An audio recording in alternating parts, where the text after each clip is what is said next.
Mga tinapay na sinangkapan ng tilapia at bangus, patok na produkto sa Dagupan City.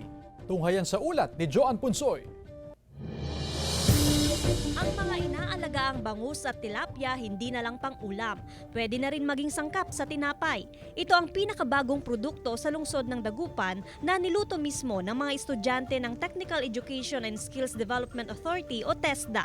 Pero ang bahagi ng isda, pinatutuyo muna at ginagawang powder saka hinahalo sa iba pang sangkap sa paggawa ng tinapay.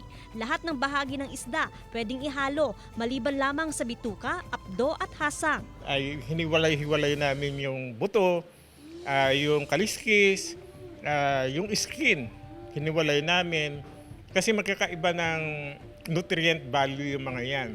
Paliwanag pa ni Rosario, ang molobicus na variety ng tilapia ang isinasangkap sa tinapay at hindi ang ordinaryong tilapia na inaalagaan sa palaisdaan. Ito yung sinasabing tilapia na mataas yung omega-3 fatty acids.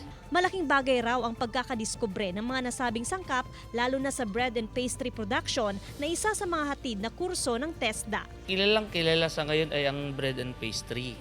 Kasi kilala ang mga Pilipino na mahilig sa tinapay. Pwede itong kainin ng matanda, pwede itong kainin ng bata, lalo-lalo yung mga hindi mahilig sa isda. Kasama si Ron Alistair Taniedo, Joan Punsoy, One North Central Luzon.